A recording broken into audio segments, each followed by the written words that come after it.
Hello and welcome to another episode of 2 Minutes with Tim here on Heavenward Thinking. Today we're continuing on in Proverbs. We're going to be looking at Proverbs chapter 3 again, and this week we're going to be looking at verses 11 and 12. So I'll read it and we'll get right into this week's challenge. My son, do not despise the Lord's discipline, and do not resent his rebuke, because the Lord disciplines those he loves, as a father the son he delights in. Just like last week, these are probably familiar verses, but again, they're very important for us to learn from and to understand and to apply to our daily living.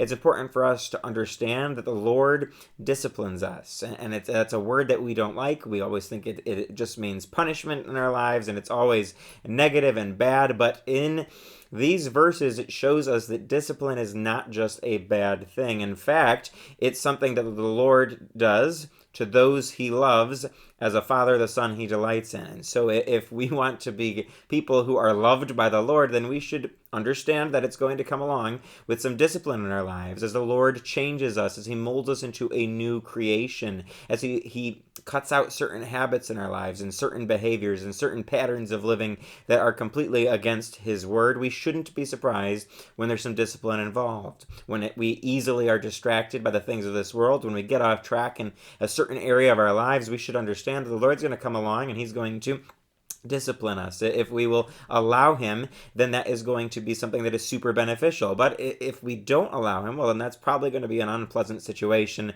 and it's going to be harder for us than if we just would surrender our lives over to the Lord, like we talked about last week, and allowed that discipline to kick in and allow him to discipline us for our own benefit.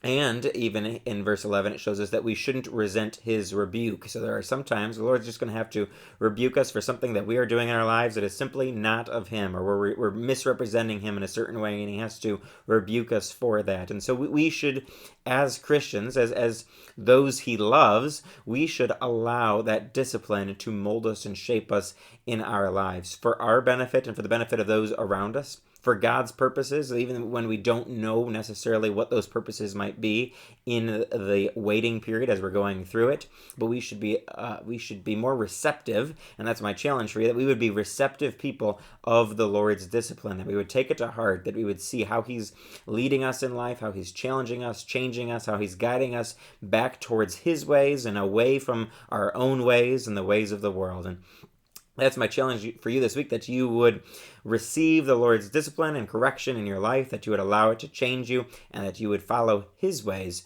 this week. As always, I hope you've been challenged, that you'll join us next time for another episode of 2 Minutes with Tim here on Heavenward Thinking.